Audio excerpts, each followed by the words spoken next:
नमस्कार विद्यार्थी मित्रांनो, सिक्वेन्स सिरीज त्यामध्ये आपण सॉल्व एक्झाम्पल 5 बघू. तर आता आपल्याला दिले काय बघा याच्यामध्ये. तर इफ फॉर सिक्वेन्स टीएन नावाची सिक्वेन्स आहे. टीएन मध्ये तुम्हाला T1 पहिली टर्म झाली, T2 दुसरी झाली, T3 तिसरी झाली, हे करत करत Tn काय झाली शेवटची टर्म म्हणजे n नंबरची टर्म झाली. तर Tn ही लास्ट टर्म दिली आपल्याला. ती काय दिली आपल्याला याची टर्म दिली, म्हणजे लास्ट ची टर्म आपल्याला या ठिकाणी दिलेली आहे. ती काय आहे तर Tn is equal to 5 raise to n minus 2 divided by 4 raise to n minus 3 अशी टर्म आपल्याला ती दिलेली आहे. येतं लक्षात.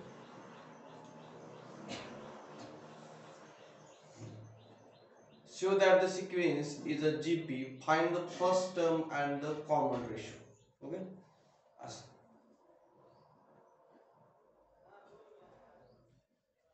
तर आपल्याला या ठिकाणी काय दिले बघा. आता दिलेली माहिती आहे Tn is equal to 5 raise to n minus 2 divided by 4 raise to n minus 3 असं आपल्याला दिलेलं आहे. तर ह्याच्यामध्ये आपल्याला काय करायचंय बघा. हे झालं Tn दिलेलं. Tn प्लस 1 पण काढू शकतो ना याच्यावर आपण. कसं काढायचं n प्लस 1. ज्या ज्या ठिकाणी n आहे तिथे काय पुट करायचं n प्लस 1 करायचं. मग इथे n प्लस 1 केलं आपण. इथे बी काय होईल n प्लस 1. इथे n प्लस 1 केलं काय होईल n प्लस 1 मायनस 2 म्हणजे काय होईल हे सोडवल्यावर काय n मायनस 1. मग इथे n मायनस 1 आलं का. इथे सुद्धा काय होईल n प्लस 1 मायनस 3 म्हणजे काय होईल n मायनस 2. मग इथे आली n मायनस असं आलं झालं. मग आपण Tn काढला आणि Tn प्लस 1 काढला. माहिती काय दिली. Show that the sequence in GP and find the first term of the common ratio. आणि कॉमन रेशो काढा. फर्स्ट टर्म काढा आणि कॉमन रेशो सुद्धा काढा. कॉमन रेशो कसा काढतो आपण डिवायडेशन करून. मग आपण काय करूया इथं जरा थोडं चुकलेलं आहे. हे Tn प्लस 1 झालेलं आहे. तिथे काय पाहिजे होतं इथं Tn प्लस 1 हे लहान पाहिजे खाली असं बरोबर असं पाहिजे. Tn plus 1 divided bye Tn पाहिजे होतं. म्हणजे हा रेशो तुम्हाला दाखव म्हणजे काय असतं r असतं बरोबर. तर आपल्याला r मिळून जाईल. मग आपल्याला Tn प्लस 1 काय मिळाला 5 raise to n minus 1 divided by 4 raise to n minus 2 इथं वर लिहिलं आपण. आणि Tn काय दिलं या ठिकाणी हा Tn दिलाय बरोबर. हा Tn झाला Tn प्लस 1 झाला आपल्याला तो मांडला इथे. आता हे उलटून गुणवले कसं होतं बघायचं. उलट कसं हे थोडंसं करेक्शन करा बरं. इथं प्लस 1 पाहिजे खाली असं. मग काय झालं उलटून गुणवले केल्यानंतर काय होईल 5 raise to n minus 1 divided by 4 raise to n minus 2 हे एवढं जे आहे ते आपण काय केलं इथं लिहिलं. आणि ह्याच्या उलट करा. त्याच्या उलट केले असं होईल. हे 4 आहे ते वर जाईल 5 आहे ते खाली येईल असं उलटून गुणले. जसं की आपल्याकडे समजा a अपॉन b असेल आणि c अपॉन d असेल तर याचं उत्तर काय येतं a upon b into d upon c येतं. तशा प्रकारे इथं आपण काय a अपॉन b हे उलट a upon b c upon d येतं. इथं a upon b into d upon c येतं असं झाले. आता हे सोडवत चला. कसं सोडवायचं बघा. आता याच्यामध्ये इथं 5 दिसतंय इथं 5 दिसतंय इथं 4 दिसतंय इथं 4 ही थोडीशी ऍडजस्टमेंट करू. आता कसं सोडवायचं बघा. आपण काय करू आपण हे असं लिहू 5 raise to n into 5 raise to minus 1 करू. कशावरून याचं आपण वेगळं करून मांडले बरोबर. वेगळं करून मांडले. पुढं 4 चं पण तसं वेगळं करून मांडा गुणाकारामध्ये 4 raise to n 4 raise to minus 3. परत खाली ह्या 4 चं वेगळं करून मांडा. कसं येईल 4 raise to n 4 raise to minus 2. परत या 5 चं वेगळं करून मांडा. काय होईल 5 raise to n 5 raise to minus असे येईल. काय काय कॅन्सल होते बघा. 5 रेस टू n ला 5 रेस टू n गेला. 4 रेस टू n ला 4 रेस टू n गेला. काय काय राहते बघा. आता हे 5 रेस टू 1 आहे 5 रेस टू मायनस 1 आहे into 4 raise to minus 3 divided by 4 raise to minus 2 आहे 5 रेस टू मायनस 2. काय आता मग उलटून गुणले करू आपण. वरचं खाली खालचं वर करू म्हणजे पॉझिटिव्ह होईल सगळं. हे 5 रेस टू 1 हे वर गेलं पॉझिटिव्ह म्हणजे 4 रेस टू 2 होऊन जाईल. हे 5 वर गेलं काय होऊन जाईल 5 रेस टू 2 होऊन जाईल. इकडे परत हे 5 खाली आलं इकडे काय होईल 5 नुसतं होईल 5 रेस टू 1 येईल. हे वरचं खाली आल्यानंतर काय होईल 4 रेस टू 3 आलं लक्षात. हे मायनस आहे ते खाली प्लस, हे मायनस 3 आहे ते खाली प्लस, हे 4 मायनस 2 आहे ते वर गेलं काय झालं 5 मायनस 2 आहे ते वर गेलं काय झालं हे लक्षात. मग आता इथं जर तुम्ही ऑब्झर्वेशन केलं तर इथं 2 4 आहेत, हे 4 ला 1 4 गेलं, इथं फक्त 1 उरलं 1 4 उरलं, 5 मधलं 1 5 गेलं फक्त इथं 5 उरलं, म्हणजे येणार उत्तर तुमचं 5/4 असेल. ओके, येणार उत्तर 5/4 येईल. अशा पद्धतीने इथं 5/4 आहे. याला कॉन्स्टंट टर्म म्हणतो, n बिलॉंग्स टू m. मग तुम्हाला r काढायचं होतं, आपण r ह्या ठिकाणी काढलेला आहे. ओके, त्याच्या पुढे आपल्याला काय सांगितलंय बघा, the given sequence of GP with r is equal to काय दिलं तुम्हाला 5/4. आता आपल्याला त्याच्यावर पहिली टर्म काढू शकतो ना आपण, आपल्याला r ची व्हॅल्यू कळाली, इथं r ची व्हॅल्यू इथं कळालेली आहे. t1 काढणं फार सोपं आहे. t1 काढायचं काय करायचं, फक्त n च्या ठिकाणी काय पुट करायचं 1 पुट. आता या tn मध्ये n च्या ठिकाणी आपण 1 पुट करू, कसं येईल बघा वर, इथं 1 पुट केल्यानंतर काय होईल t1, जिथं जिथं n दिसल तिथं काय करा 1 पुट करा, n दिसला की 1 पुट केला, बघा मग कसं होईल 5 - 1 - 2, इथं 5 - 1 - 3, इथं काय होईल 5 - -1, 5 - म्हणजे काय झालं हे 5 वरचं खाली येईल, तेव्हा हे मायनस वर गेल्यावर काय झालं प्लस, हे मायनस इकडे खाली आलं काय झालं, आणि 5 ला 5 कॅन्सल, उत्तर किती आलं 5. म्हणजे जर उत्तर तुम्हाला t1 तर मग 5 यायला पाहिजे होती, किती आले कुठे इथं इथं 5 खाली खाली तुमच्या जागी त्याला खाली इथं 4 पाहिजे, इथं 4 आणि इथं 5, मग इथे किती आलं पाहिजे 4चा वर्ग. चला 3 आहे त्याच्यावर t1 ना, म्हणजे काय होईल 5 - 1 - 2, 4 - 1 - 3, बघा करा 5 - -1 बरोबर, 4 - 2 - 2, वर आल्यावर काय होईल 4चा वर्ग, खाली 5 आलं तरी दिसतं 5 - 1 म्हणजे 16 भागिले असे. तर तुम्हाला t1 तर मिळाले, t1 आता हे r मिळाला आणि t1 सुद्धा या ठिकाणी मिळालेला. ओके, आता आपण बघूया पुढे.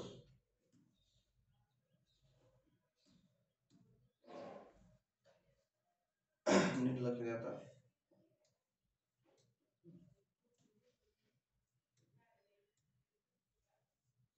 लेट्स नोट, आता या नोट लक्षात ठेवा, नोट कुठल्या कुठल्या दिले ते व्यवस्थितपणे समजून घेऊया. नोट बघा व्यवस्थितपणे समजून घ्या, कुठं काय अडतंय का विचारलं लगेच. आपण नोट समजून घेऊया काय लिहिले बघा, कशा नोट सांगितलं आपल्याला, तर इथे काय सांगितलंय बघा, तर 3 numbers in GP can be conveniently assumed as, म्हणजे कन्व्हिनियंटला म्हणजे आपल्या सोयीसाठी, कन्व्हिनियंटला अर्थ काय असतो आपल्या सोयीसाठी.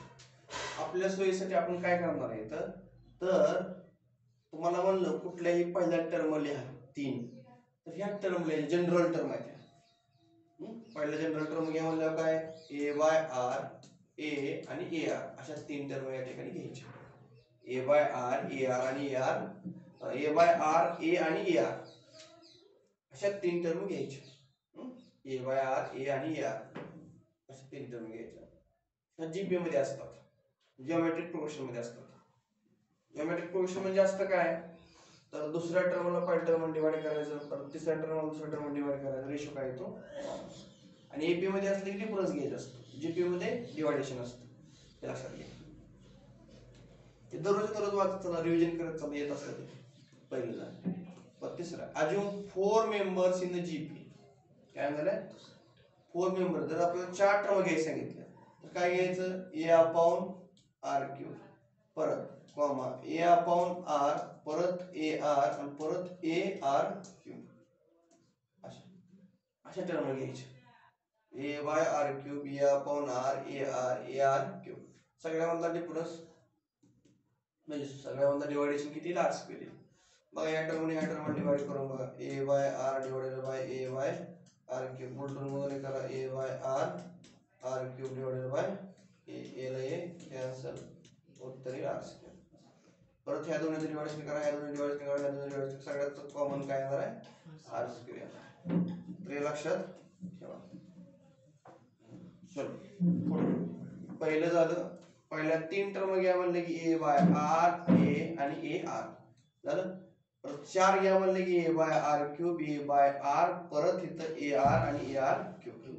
हे लक्षात अशा 1 2 आता तिसरा म्हणता 5 टर्म घ्या म्हणल्यावर काय घेणार तुम्ही A R square A by R square A by R A R आणि ए आर स्क्वेअर.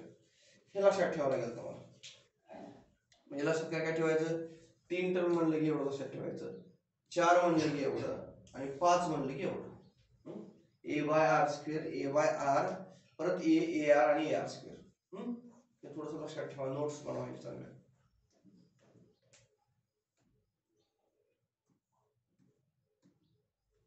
तर यातला कॉमन रेशो किती येईल आर येईल.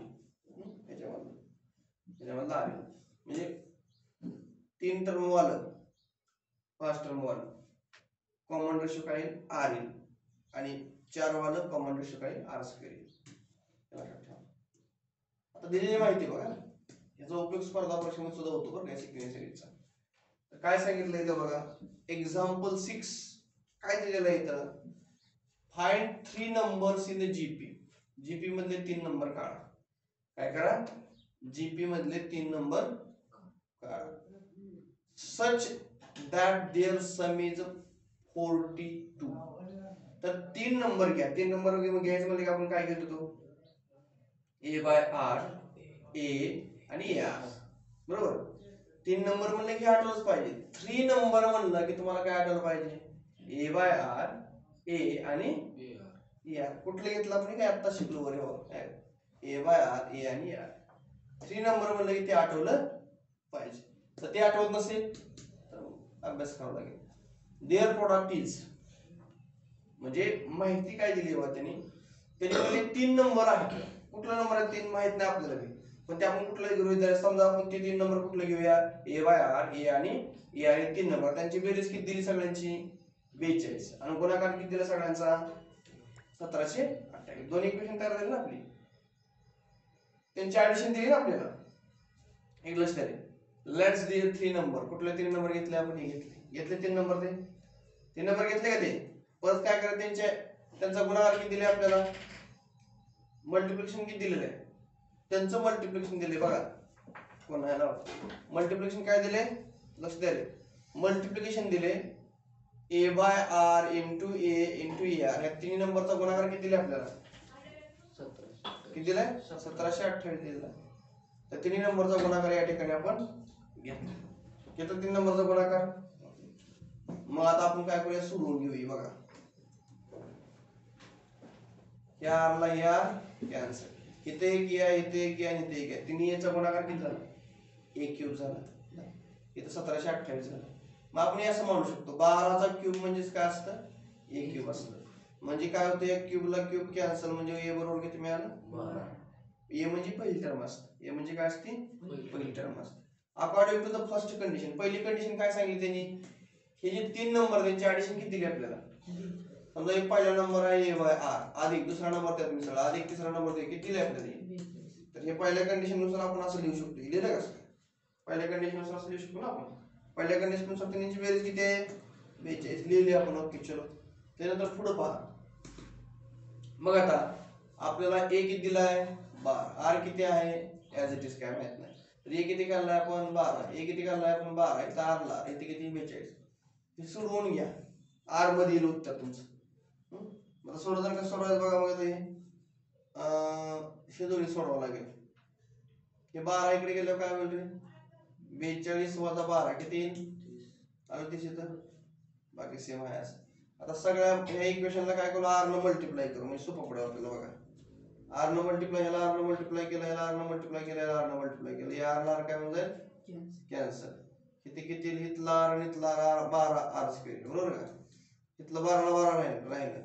हे आर आणि आर आर स्क्वेअर इथलं 30 आर. ओके झालं असं. अशा पद्धतीने येत जाईल.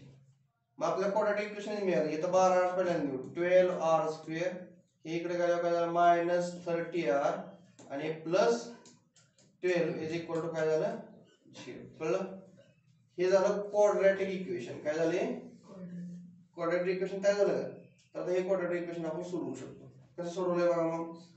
6 न काय करा सगळ्याला डिवाइड करून घ्या. डिवाइड केल्यावर काय झालं 6 न भागा, याला 6 न भागा आणि याला 6 न भागा. 6 1 6 6 2 12. 6 1 6 6 6 5 30 आणि 6 2 12. इथे 2 5 2 येईल. 2 5 2 आलं झालं 2 5. आता हे आपण आपल्या अवयव पद्धतीने सोडवू शकतो. हे जे अवयव आपण काढू शकतो. कशा अवयव काढायचे? कसा अवयव काढायचा बघा. 2r² minus 5r plus 2 is equal to 0 आहे. आता हे कसं सोडवणार तुम्ही? तर सोडवताना तुम्हाला काय करावं लागेल? ह्या दोन्हीचा गुणाकार किती आहे? 4. तुम्हाला 5 चे असे फॅक्टर पडावे लागतील, त्यांचा गुणाकार किती आला पाहिजे? 4. म्हणजे बघा -4 इंटू -1 इथे 4 गुणाकार. बघा हे 2 आणि 2 किती झालं? 4. तर -4 इंटू -4 करा किती येत होते? 4 येतो. गुणाकार आहे इथं -4 गुणिले -4 -1. -4 इंटू -1 किती असतं? 4 असतं. म्हणून ह्याचे फॅक्टर पडताना कसे फॅक्टर पडतील मग आता बघा. तर हे फॅक्टर पडताना आपण असे फॅक्टर पडू शकतो. Quadratic basic 2r². हे -4 5 जे r आहे ते असले आपण -r -4r plus 2 is equal to 0. काय फरक पडला का? काहीच नाही. वजा r आणि वजा 4r काय येतं? -4r आणि -r म्हणजे -5r असते. म्हणजे -1 वजा 4 वजा 5 असतं. इतर बेसिक आहे. -1 वजा 4 म्हणजे काय असतं? वजा 5 असतं.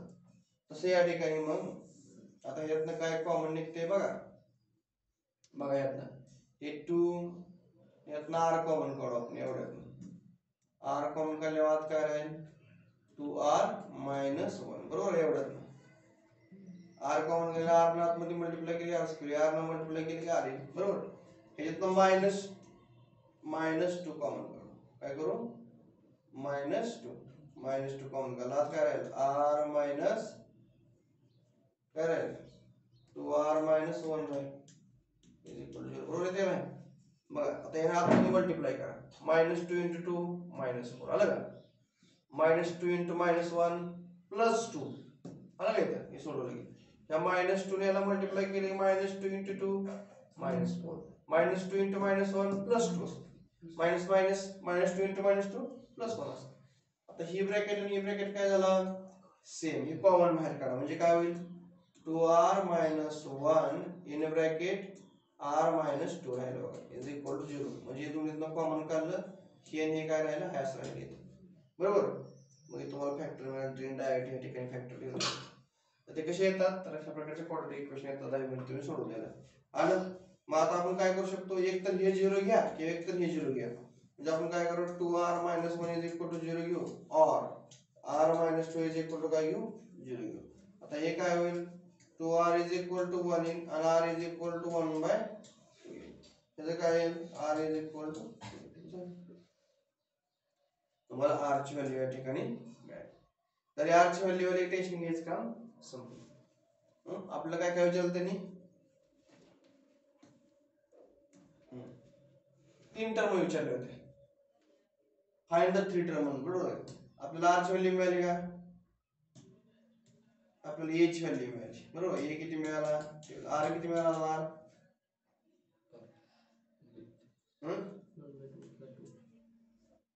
काय आहे मग r आहे 2. r इज इक्वल टू 1/2 एक मिळाला आणि 2 एक मिळाला. आता आपण हे सगळ्या व्हॅल्यू टाकायच्या आपल्या फॉर्म्युल्यामध्ये. अशा कशा व्हॅल्यू मिळतील बघा आपल्याला. बघा a ची व्हॅल्यू मिळाली आपल्याला, r ची व्हॅल्यू आपल्याला मिळाली. आपले नंबर आपण सुरुवातीला काय घेतले होते? हे नंबर असतील म्हणलं आपण 3. कुठले 3 नंबर असतील? a बाय r, दुसरा a आणि तिसरा a. आता आपल्याला दोन व्हॅल्यू पहिल्यांदा आपण 1/2 घेतली r ची व्हॅल्यू बरोबर. मग त्यात टाकून बघा पहिल्यांदा a ची व्हॅल्यू 12 टाकली. r ची व्हॅल्यू किती घ्यायची त्यावेळेस? 1/2. परत a ची व्हॅल्यू 12 परत एच व्हॅल्यू 12 आणि आर ची 1/2 सोडून घ्या. हे उलटून वर जाईल 24 येईल इथं 12 आणि इथं बेके बेसिक 12 6. ही पहिले 3 नंबर येतील. आले का? 24 12 6 24 12 6 आले का 3 नंबर पहिले. आता आपण दुसऱ्या स्टेपला काय घेऊ माहिती आहे का? ए इज इक्वल टू 12 घेऊन आर ची व्हॅल्यू किती आली?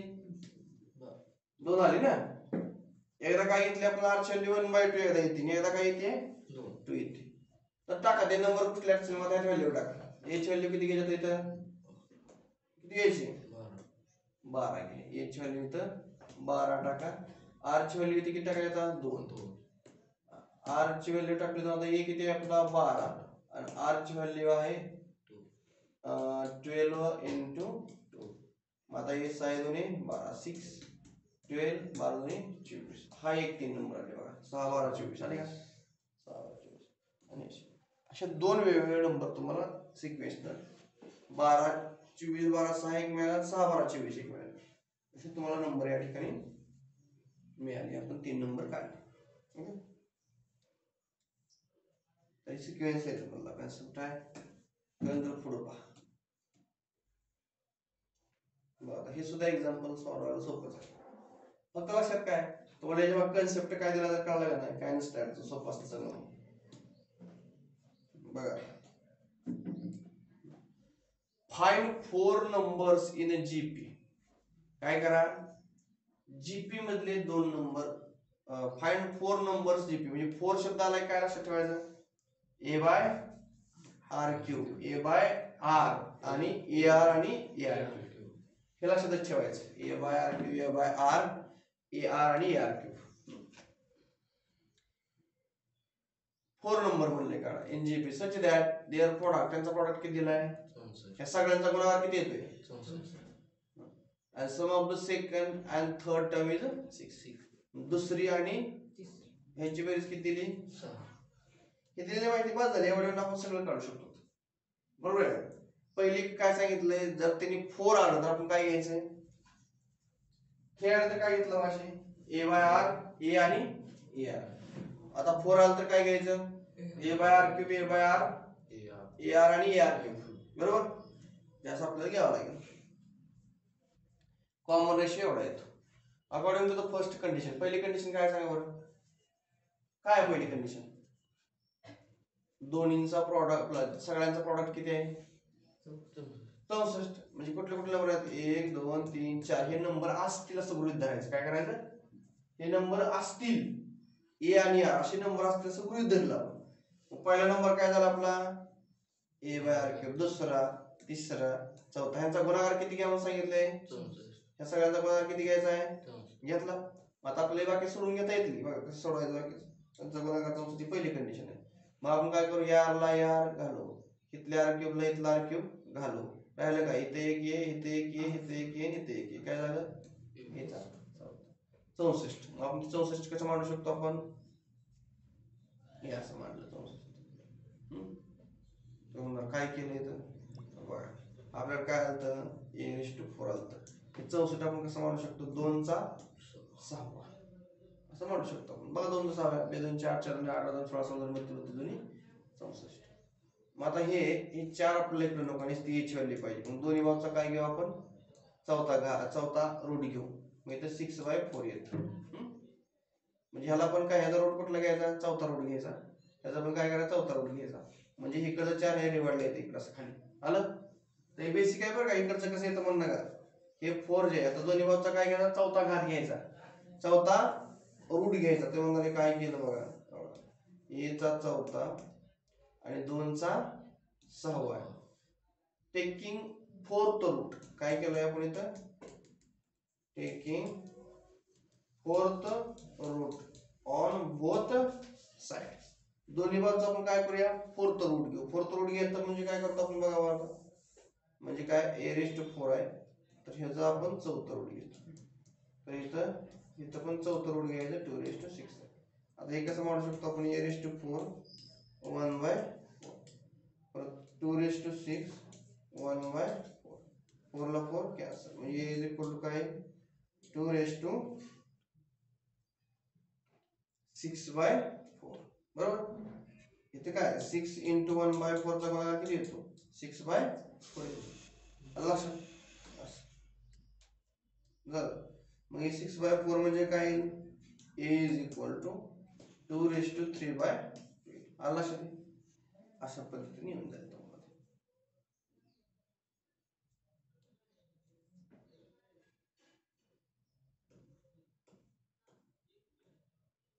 now using second condition काय दिली सांगा बरं तुम्हाला 2√2 कसा आला आता बघा खूप महत्त्वाचं हे कळलं होतं म्हणजे एवढी स्टेप कशी आली ही स्टेप कळली ना सगळ्यांना अरे हे जर लिहा प्रॅक्टिस करा नाही कळलं तर विचारा आता हे जर उत्तर कसं आलं बघा हे जेवण हे कसं आलं बघा आता 2 काय दिले 3/2 बरोबर 2 काय दिले आपल्याला 3/2 याचा अर्थ कसा असतो बघा हे आपण असं 2:1 + 1/2 कळलं हे काय लिहिलं कळलं कसं लिहिलंय 1 + 1/2 हे सोडवता येतं का तुम्हाला हे काय असतं करा प्रत्येकच बघा याला मल्टिप्लाय करा 2 + 1/2 म्हणजे काय झालं 3/2 आलं का ह्याला हे असं लिहू शकतो आपण बरोबर नाही मग आता ह्याच्या पुढे काय येईल बघा आपल्याकडे असं 2m + n असेल तर 2m × 2n आपण लिहू शकतो बरोबर म्हणजे दोन्हीची ॲडिशन असली की m एकदा ह्याला द्यायचा आणि m एकदा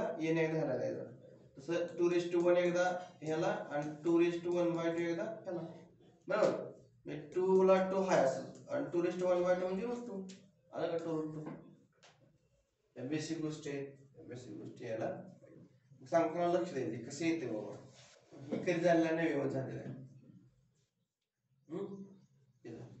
कळलं तुम्हाला याची व्हॅल्यू तर आली का इथं याची व्हॅल्यू आपल्याला या ठिकाणी मिळालेली आता नाव युजिंग द सेकंड कंडिशन आता आपण सेकंड कंडिशन घेऊया सेकंड कंडिशन काय आहे बघा तर a/r + ar = 6 का कशाला लिहिलंय त्यांनी सांगितले दुसऱ्या आणि तिसऱ्या टर्मची बेरीज किती दिली आपल्याला 6 दिली मग दुसरी टर्म काय आपल्याकडे पहिली टर्म काय होती a/r दुसरी a/r तिसरी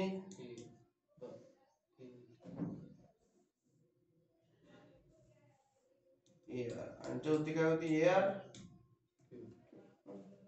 बरोबर ना तर हे अशा टर्म होत्या तर दुसरी आणि तिसरीची बेरीज किती आहे 6 ही दिलेली माहिती बघा मग a/r + ar = किती मिळालं ही दिलेल्या माहितीवरून आपण असं लिहू शकतो पण आता आपल्याला याची a ची व्हॅल्यू माहित झाली किती आहे ती 2√2 r ची माहित नाही इथले a ची माहित आहे r ची माहित नाही जी माहित नाही आता हे सोडवा हे तुमचं क्वाड्रॅटिक इक्वेशन तयार होईल काय होईल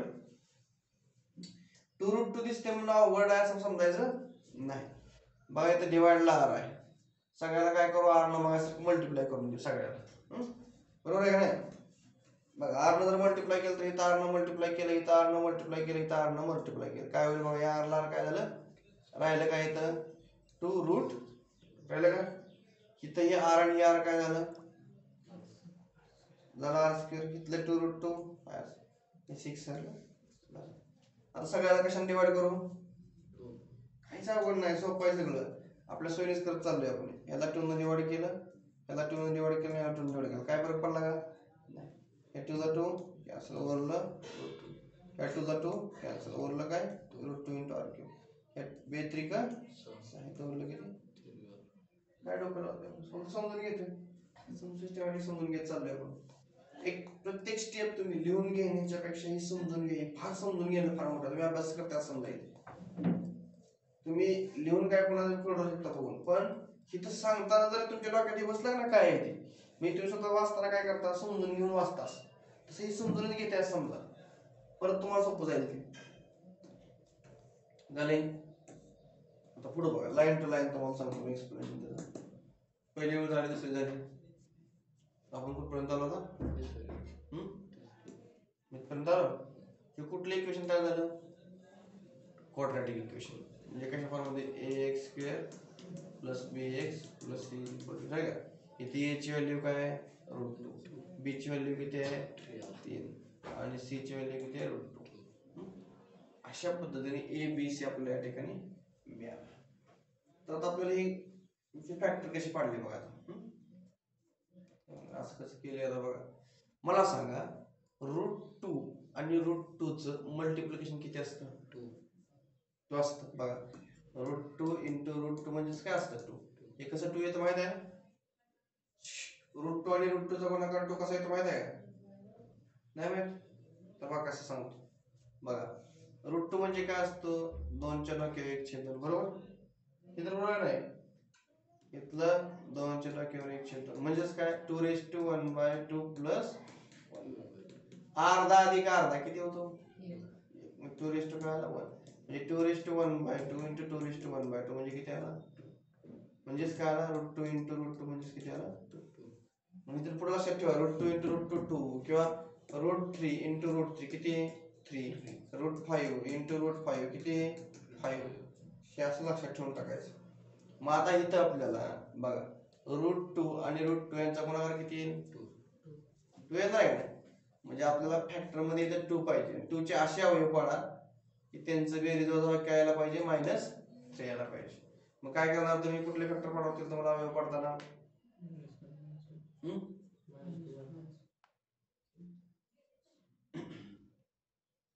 त्यांचा गुणाकार किती यायला पाहिजे? फक्त 2 यायला पाहिजे. त्यांचं गुणाकार ठेवला -2 × -1. यांचा गुणाकार काय येईल? -2 × -1 किती आला? 2 आला. म्हणजे आपल्याला अशा अवयव पाडावं लागतील. बरोबर आहे का? -2 -1 म्हणून काय केलं बघा. त्या -3 ची फोड आपण कशी केली?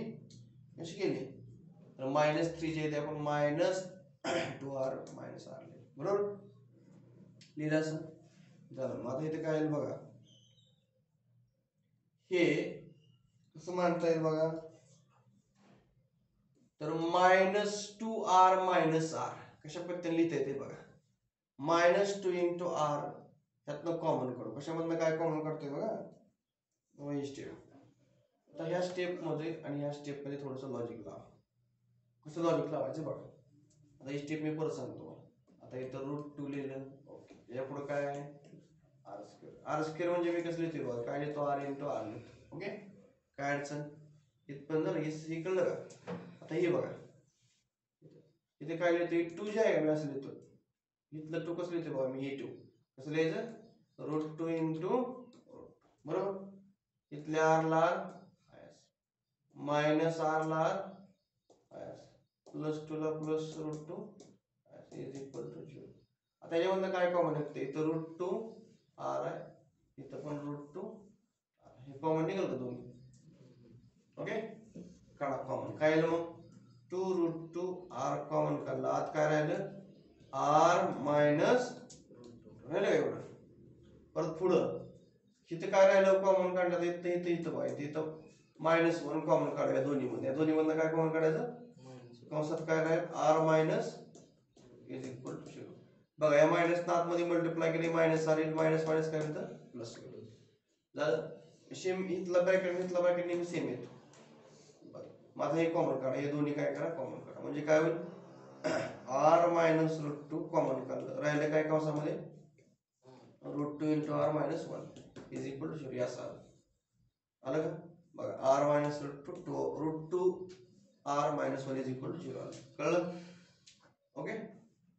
असं आलं. म्हणजे इथं r इज इक्वल टू √2 एकदा येईल आणि हे काय √2 × r इज इक्वल टू 1 म्हणजे r इज इक्वल टू 1/√2 असं डिवाइडला जाईल इकडचं. तुम्हाला हे अशा पद्धतीने 2 r च्या व्हॅल्यू या ठिकाणी ही एक r ची व्हॅल्यू मिळाली, ही एक r ची व्हॅल्यू मिळाली. आता a मिळाला आणि r मिळाला. बरोबर आहे का? a ची व्हॅल्यू मिळाली का आपल्याला? किती आली a ची व्हॅल्यू?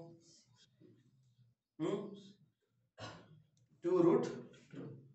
इथे a ची व्हॅल्यू मिळाली 2√2 आणि r ची व्हॅल्यू एकदा काय मिळाली आहे? √2 एकदा मिळाली, एकदा 1/√2. आपला नियम काय आहे? आपले किती टर्म काढायचे आपण? 4. पहिली टर्म काय असते? a/, परत a/, परत आलं का? व्हॅल्यू टाकायची. मग एकदा a ची व्हॅल्यू टाकायची, r ची टाकायची, a ची टाकायची, r टाकायची, a ची टाकायची, r आणि सोडवायचं. जे उत्तर येईल तुमच्या पहिला 4 टर्म. परत r काय घ्यायचा? 1/√2 एकदा घ्यायचा. परत व्हॅल्यू टाकायची. दुसऱ्या 4 टर्म तुम्हाला मिळतील बघा. मग तुम्ही व्हॅल्यू टाकल्यानंतर तुम्हाला डायरेक्ट कसं केलं इथं? ते व्हॅल्यू टाकून सोडवलं बघा. व्हॅल्यू टाकून तुम्हाला सोडवता येईल. हे कसं येते ते तिला काही सोडवता 1 2 4 कशा व्हॅल्यू आल्या ते व्हॅल्यू टाकायचं सोडवायचं.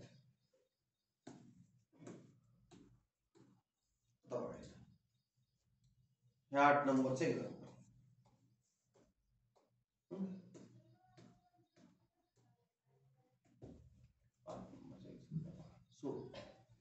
लक्ष द्या व्यवस्थितपणे.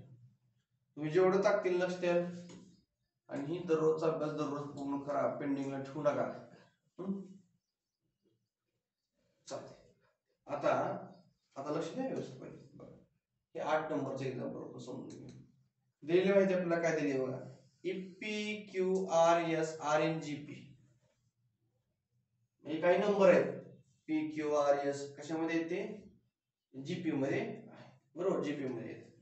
देन शो दॅट काय क्यू मायनस आर त्याचा स्क्वेअर आर मायनस पी त्याचा स्क्वेअर परत एस मायनस क्यू त्याचा स्क्वेअर आणि पी मायनस एस त्याचा स्क्वेअर. हे दिले आपल्याला शो दॅट. हे असं असतं हे दाखवा. म्हणजे काय हे सोडवलं की उत्तर काय यायला पाहिजे तुमचं हे यायला पाहिजे. बरोबर म्हणजे एलएचएस घ्यायची आणि आरएचएस दाखवायची. माहिती काय दिली ही एपी जीपी मध्ये म्हणून सांगितलं. जीपी मध्ये याचा अर्थ काय असतो Q by P R by Q आणि एस बाय आर यांचा रेशो कसा असतो सेम असतो. बघा आता ही कशामध्ये सांगितलं आपल्याला कशामध्ये सांगितलं सिक्वेन्स. जीपीचा अर्थ काय असतो दुसऱ्या टर्मला पहिल्या टर्म डिवाइड करायचा त्याचं उत्तर काय येतं आर. तिसऱ्या टर्म दुसऱ्या टर्म डिवाइड करायचं उत्तर काय येतं आरच. म्हणजे सगळ्याचा रेशो भागाकार काय येतो सेम येतो. म्हणून बघा Q by P is equal to R by Q is equal to S by R. Equal का घेतलं कळलं का. कळलं का सगळं घेतलं का कळलं नाही. बघा एकदा बघा तुम्हाला मी सांगते एकदा बघा. तुमच्याकडे पहिली टर्म आहे T1 इथे काय T2 इथे काय T3 इथे काय T4. आपल्या जिओमेट्रिक प्रोग्रेशनची डेफिनेशन माहिती आहे. डेफिनेशन काय सांगते definition T2 divided by T1 किती येतं R. T3 divided by T2 काय येतं R. T4 divided by T3 काय येतं R. म्हणजे दुसरी टर्म डिवाइडेड बाय पहिली टर्म तिसरी टर्म डिवाइडेड बाय दुसरी टर्म चौथी डिवाइडेड बाय पहिली यांच्यातला रेशो काय असतो R R R. म्हणजे काय झालं हे याला इक्वल झालं हे याला इक्वल झालं तिन्ही पण कसं झालं का बघा इक्वल झालं. तसं येतं बघा हे म्हणजे T1 आहे T2 आहे T3 आहे आणि T4 यांचा भागाकार केला Q डिवाइडेड बाय P इथं लिहिलं.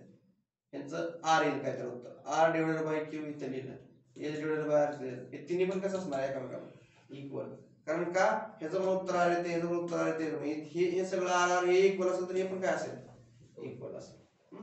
अशा पद्धतीने म्हणून ह्या तिन्ही टर्म तुमच्या काय आल्या इक्वल आल्या. आता जेव्हा घ्या सोल्युशन Q इंटू Q काय येईल जे पहिल्या दोनचा विचार करा. Q इंटू Q काय आलं Q स्क्वेअर आणि हे काय दोन्ही बघा Q square is equal to PR. तुम्हाला हे पहिलं मिळालं काय सर चला का पुढे बघा. आता हे दोन्ही घ्या R into R R square आणि इंटू QS आणि दुसरं मिळालं बरोबर आहे. परत शेवटचे घ्या हे दोन्ही घ्या काय होईल R into Q is equal to P into S. शेवटचं मिळालं तीन गोष्टी आहे तर तीन टप्पे आपण या ठिकाणी काढून घेतले. आता कशाचं उत्तर आपल्याला मिळालंय बघा कशाचं नाही आता एलएचएस घ्या. एलएचएस आपण घेतली मांडली एलएचएस. आता Q मायनस R त्याचा स्क्वेअर करू करा स्क्वेअर येतो काय स्क्वेअर केल्यानंतर A मायनस B चा स्क्वेअर दहावीतला formula A square minus 2AB plus B square. मग A चा स्क्वेअर 2AB R चा स्क्वेअर झालं. परत पुढं A मायनस B चा स्क्वेअर करा R चा स्क्वेअर 2AB P चा स्क्वेअर झालं. दुसरं झालं का हे करतोय काय करतोय आपण पुढं. आता S मायनस Q चा स्क्वेअर करा म्हणजे A मायनस B चा फॉर्म्युला माहित आहे का नाही तुम्हाला A square minus 2AB plus B square. हा दहावीतला फॉर्म्युला आहे ह्याला A म्हणा ह्याला B म्हणा ना. मग आता झालं मग इथपर्यंत दिसलं. तर अशा पद्धतीने आपण एक तिन्हीचं उत्तर. आता हे सोडवा कसं सोडवायचं हे. आता ह्याच्यामध्ये आपण व्हॅल्यू टाकूया. Q स्क्वेअर जायला आपण काय लिहू शकतो Q स्क्वेअर जायला जिथं जिथं Q स्क्वेअर तिथे काय लिहायचं आपण PR लिहिलं PR इथं लिहिलं का? हे पुढचा TQR आहे असं लिहून टाकलं. R स्क्वेअर जागेला आपण काय लिहू शकतो? QS लिहिलं इथे QS. R स्क्वेअर जागेला काय लिहू शकतो आपण? लिहिलं इथे QS. RP ला RP हाय असं. P स्क्वेअर जागेला काय लिहू शकतो आपण? नाही हाय असं ठेवा. A स्क्वेअर जागेला नाही काय हाय असं ठेवा. S स्क्वेअर जागेला हाय असं ठेवा नाही काय. Q स्क्वेअर जागेला Q स्क्वेअर जागेला झालं. फक्त इथल्या व्हॅल्यू इथं मांडल्या. आता काय कॅन्सल होते बघा, सोडवा. कसं कॅन्सल होते काय होते बघा. इथला PR इथे एक PR आहे बरोबर. बघा इथला PR आणि इथला PR काय झालं? कॅन्सल. कसं इथं प्लस आहे इथं मायनस असलं कॅन्सल असतं ते. हे पण प्लस आणि हे पण प्लस किती झालं? 2PR झालं बरोबर आहे का? आणि इथे आपल्याकडे 2PR आहे की मायनस 2PR किंवा RP. मग ह्याला काय झाले? कॅन्सल. म्हणजे हे बघा एकत्रित विचार केला असता हे कॅन्सल झालं. ह्या दोन्हीला मिळून ही एस कॅन्सल झालं बरोबर का? हे PR आणि इथलं PR किंवा RP 2RP झालं. इथं 2R मायनस 2RP.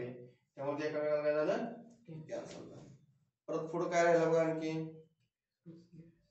बघा इथं 2 QS आहेत इथं आणि इथं. हे QS म्हणजे 2 QS आणि इथं मायनस 2 QS.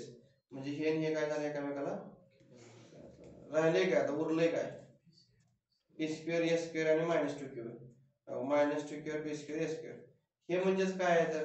हे म्हणजे काय बघा? P चा मायनस 2 QR प्लस SR आहे का? लक्षात येते का? पण आपल्याकडे काय आहे? QR म्हणजे कोण आहे हो?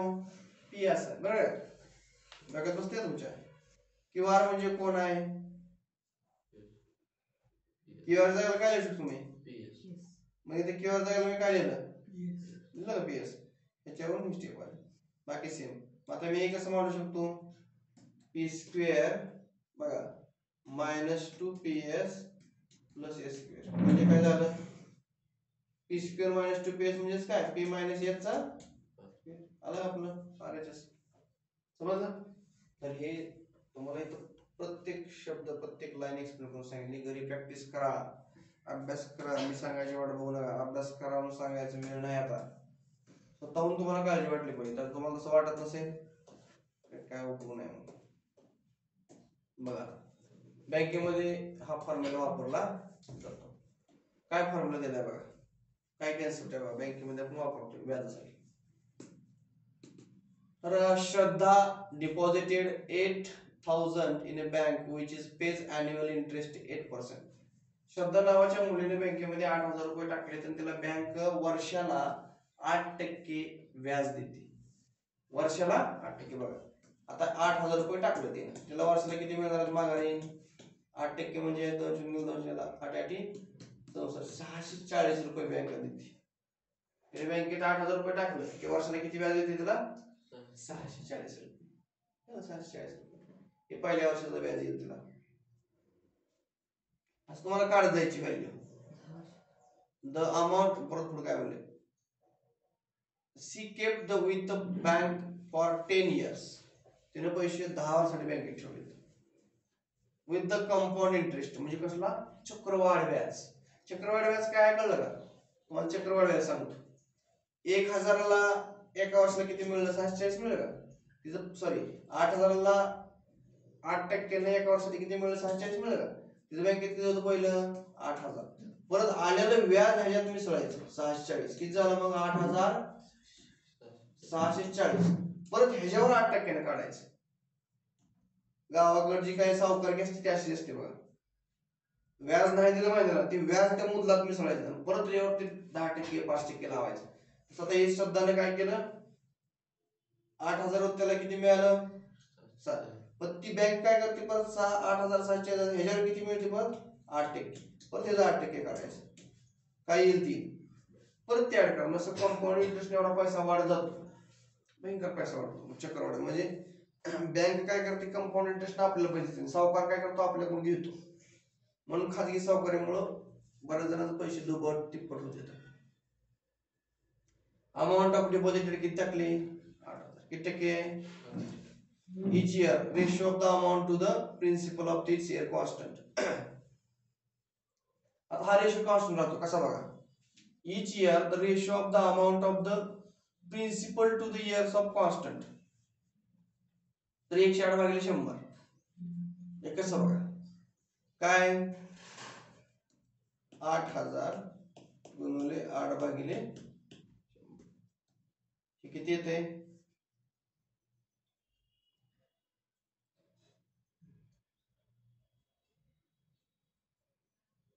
किती आलं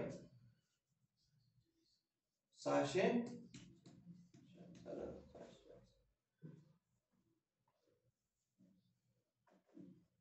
108 भागिले 100 याचा फॉर्म्युला काय आहे मला सांग बरं याचा व्याज काढायचा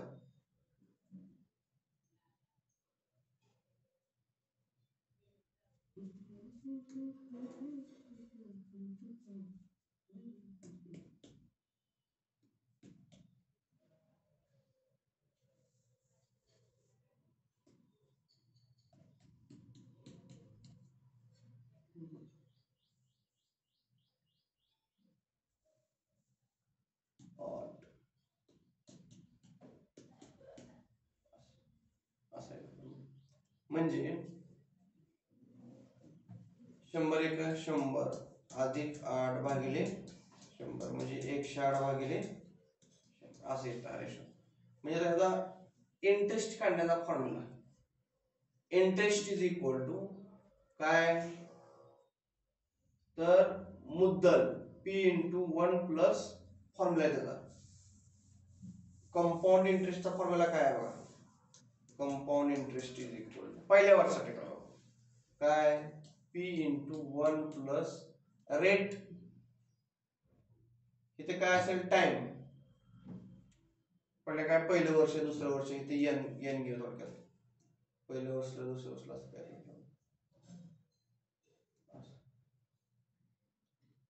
इथं रेट ऑफ इंटरेस्ट किती 8% भागिले रेट ऑफ इंटरेस्ट म्हणजे आपण कशाने दाखवतो रेट ऑफ इंटरेस्ट तुला काय नोटेशन रेट ऑफ इंटरेस्टला आर असेल डिवाइडेड बाय 100 हा फॉर्म्युला ब्रॅकेटच्या बाहेर येऊन असते इथं ना इथं वनच असतं असा फॉर्म्युला कंपाऊंड इंटरेस्टचा फॉर्म्युला असा आहे कंपाऊंड इंटरेस्ट बरोबर P म्हणजे काय प्रिन्सिपल अमाऊंट 1 प्लस आर म्हणजे काय इथं रेट 8% 10% 5% 15% डिवाइडेड बाय इथं 100 इथं एन स्मॉल एन लिहा किंवा कॅपिटल एन लिहा तर ही काय झालं तुमचा कंपाऊंड इंटरेस्टचा फॉर्म्युला आहे आता तुम्हाला पहिल्या वर्षाचं काढायचं काय करायचं तुम्हाला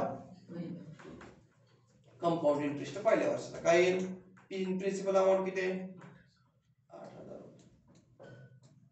1 प्लस रेट किती आहे 8% मग इथं यार बाय 100 लिहिले म्हणजे 8 भागिले 100 किती वर्षासाठी एका वर्षासाठी सोडवलं काय हे काय 100 अधिक 8 भागिले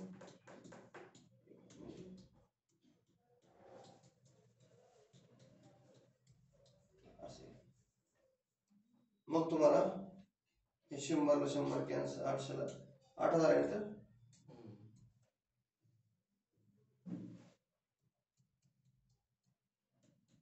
तुम्हाला काय असेल तेवढं बरोबर करायचं आहे कुछ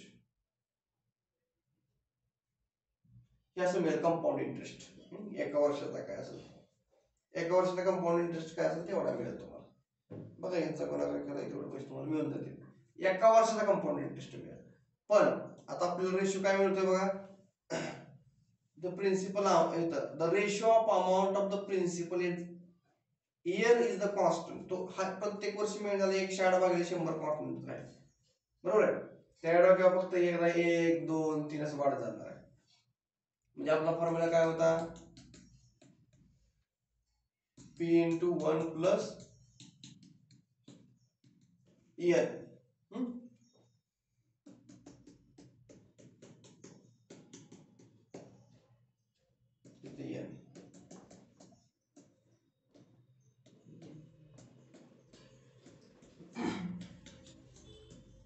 n.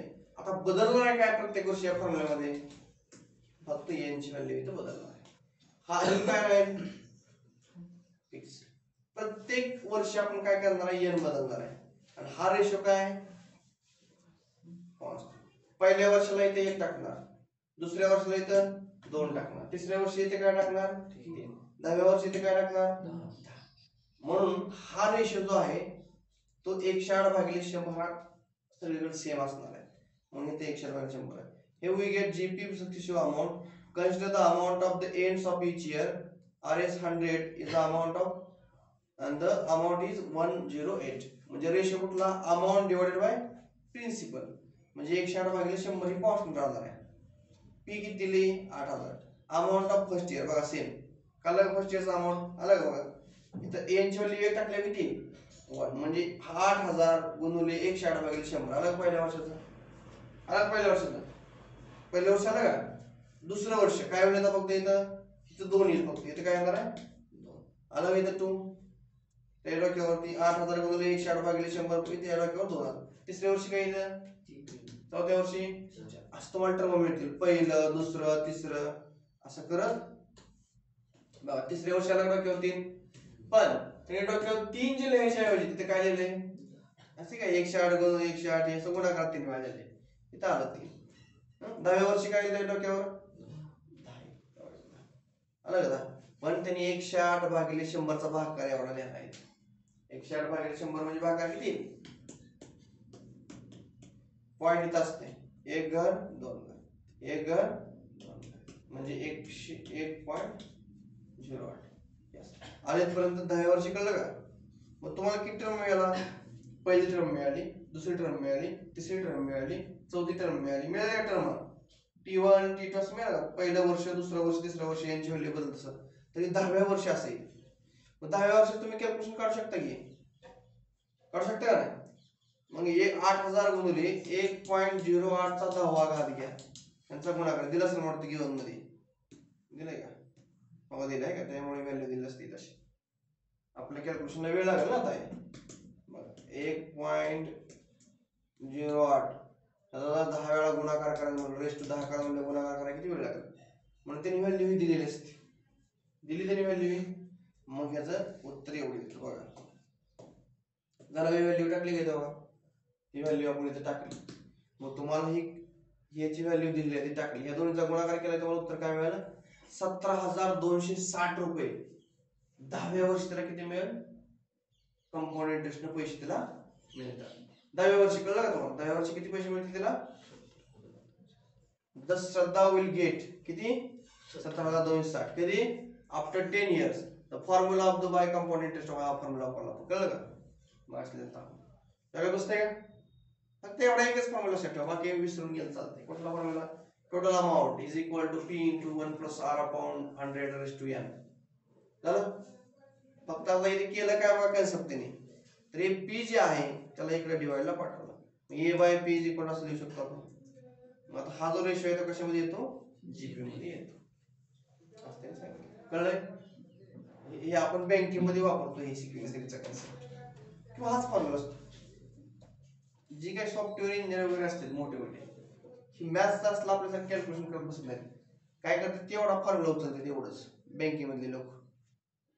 बँकेमधल्या लोकांना फक्त काय येते? एवढं येते. पाठीमागचं काय येतं कळत नाही. कसं आहे काय द्यायचं नसतं. बँकेमधल्या लोकांना माहित काय असतं? या फॉर्म्युल्याची व्हॅल्यू टाकणे आणि उत्तर येते. आता एखादा ऍप डेव्हलपर आहे, कॉम्प्युटर सायन्स इंजिनियर झालेला आहे, त्याला बाकीचं असलं एवढं काय लय डीप मध्ये माहित नसतं. ते काय करतात? शुल्क ही टोटल अमाऊंट पी एवढा त्याला फॉर्म्युला पाठवतात फक्त. त्याला कंपाऊंड इंटरेस्ट म्हणलं की काय आठवतं? A is equal to P into 1 plus R upon 100 raised to n. बाकी ती कसं येतं फॉर्म्युला याची काय देणे घेणं नाही. ते आमच्या करून अर्धा करून घेईन. आमचं फॉर्म्युला मॅथ्स आहे त्याने आपण मॅथ्स वाले बोलून काय झाली मग ही बघायची. मॅथ्स वाले असलं सोडून नुसतं घ्यायला लागले. पण इंजिनिअरिंग ही मॅथमॅटिक्सचं काय ऍप्लिकेशन आहे. येतं लक्षात? उपयोग करून घेतला तर मोबाईल तयार करणारा मेला मोबाईल तयार करून आणि त्या व्यक्तीने काय केलं? फक्त एक ऍप तयार केलं, प्ले स्टोरवर डाउनलोड करून घ्यायचं. किंमत कोणाला आली? त्या ऍप वापरून त्यांना पैसे मिळाले. तयार करणं, बोर्ड जोडणं, स्क्रीन तयार करण्याला काहीच नाही. त्याचं कुठं नाव बी नाही. लक्षात? तसं काम झालंय. मॅथ्सचं फॉर्म्युला पाठ असलं ती गेला टॉपला. फॉर्म्युला पाठ असले कसे येते काय ते डायरेक्ट व्हॅल्यू टाकते उत्तर काढता येईल नुसता हे पूर्ण एक्झाम्पल करण्यासाठी एवढा फॉर्म्युला तुम्हाला कळणं आवश्यक आहे एक फॉर्म्युला तर ही कंपाऊंड इंटरेस्ट तुमच्या गावाकडे सावकारकी करायची तर तुम्हाला ही फॉर्म्युला पाहिजे आधी अशी तोंडी तो सावकारकी करण्यापेक्षा तुम्ही जर अशा पद्धतीने अधिकृत सावकारकी म्हणजे काय बँकिंग याचे म्हणजे आपण लोन घेतो EMI वगैरे किंवा हप्त्यावर वगैरे गाड्या घेतो काय तर आपण काय करतो ते व्याज देतो ना माघारी लोन घेतो म्हणजे काय करतो आपण अधिकृत सावकार म्हणतात त्याला गव्हर्नमेंटची मान्यता असलेला सावकार म्हणजे बँक आणि असं खाती घेतो म्हणजे काय ते मनानं वाढवून सांगतं 2 लाखात 4 लाख झालं त्याला हिशोबच कळत नाही ना साध्या माणसाला आपल्याला हिशोब कळत नव्हता एवढं झालं तेवढं झालं तर ही स्टँडर्ड सावकारकी फॉर्म्युला वापरणं म्हणजे अशी म्हणजे तोंडी सावकारकी दुसरं काय नाही चलो तर हा एक्सरसाइज जो आहे हा एक्सरसाइज तुम्हाला सोडवायचा आहे कळत आहे किती नंबरचा एक्सरसाइज आहे 2.1 हा सोडवाच किती प्रयत्न करा काय होते बघा या ठिकाणी सोडवून मस्त त्यात किती एक्सरसाइज आहे कोण पुढचं झालं सोपं बघा किती 2.2 2.3 2.4 आता आपलं 2.1 चाललंय म्हणजे आपल्याला आणखी 5 लेक्चर घ्यावं लागतील 5-6 लेक्चर तर आरामात लागतात म्हणजे एक आठवडा जातोय मला परत आपल्याला परमनंट कॉम्बिनेशन आहे ही चॅप्टर परीक्षा 2-3 चॅप्टर असतील तर ही तसं ही जेईला आहे चॅप्टर सिक्वेन्स सिरीज महत्वाचा चॅप्टर आहे तर इंजिनिअरिंगला सुद्धा आहे M2 मध्ये हे इंजिनिअरिंगला सुद्धा चॅप्टर आहे सिक्वेन्स सिरीज त्यामुळे चांगल्या पद्धतीने तर आज तुमची परीक्षा आहे कधी ही पूर्ण करा घरी पोहोणार तिकडे बसा म्हणजे काल तुमचं सकाळचं एक्झाम्पलची प्रॅक्टिस करा त्याच्यासंदर्भात रॅपिड टेस्ट घेत वाटलं तुमची आपण जेवढा आज मॅथ्स शिकवलंय का म्हणजे लक्षात घ्या मॅथ्सला तुम्ही असं